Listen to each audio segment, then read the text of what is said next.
Possess minds bursting with determination, hearts barren of fear, and souls instilled with righteousness. These are the authentic heroes. As I contemplate on these characteristics, one specific person invades my mind. My grandmother, Irene Johnson, a woman placed on earth with the purpose of healing hearts. Growing up in the rural village of Willis, St. George, she faced many difficult challenges. However, she stood firm through them all. Some of these include the death of her mother at the age of 19, leaving her being the oldest daughter to raise 3 younger siblings. Also, as a young wife and mother in her 20s, she lost her job as a pupil teacher because she did not have the resources needed to further her training. Instead of complaining about her fate, she took up farming together with her husband and became a market vendor for many years, which provided the main source of income for the family. My grandmother gave birth to 9 children and later on seemingly acquired countless more on her journey of life. Each of her 9 offspring successfully completed their secondary education and went on to the tertiary level.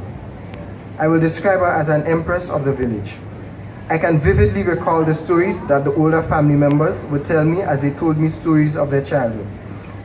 At times, she cooked meals that seemed barely sufficient for one man. Miraculously though, it was shared for a family of more than 14, oftentimes at the cost of sacrificing her very own plate. Her biological children often found it unfair that her informally adopted children received the same amount of food as themselves. They believed they were entitled to first priority.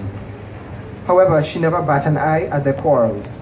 I recall the times when she took it upon herself to assist various children from the primary level of education to the secondary level, all on the income of a subsistence farmer, some of which had the audacity to disembark on their journey as if her sacrifice meant nothing to them.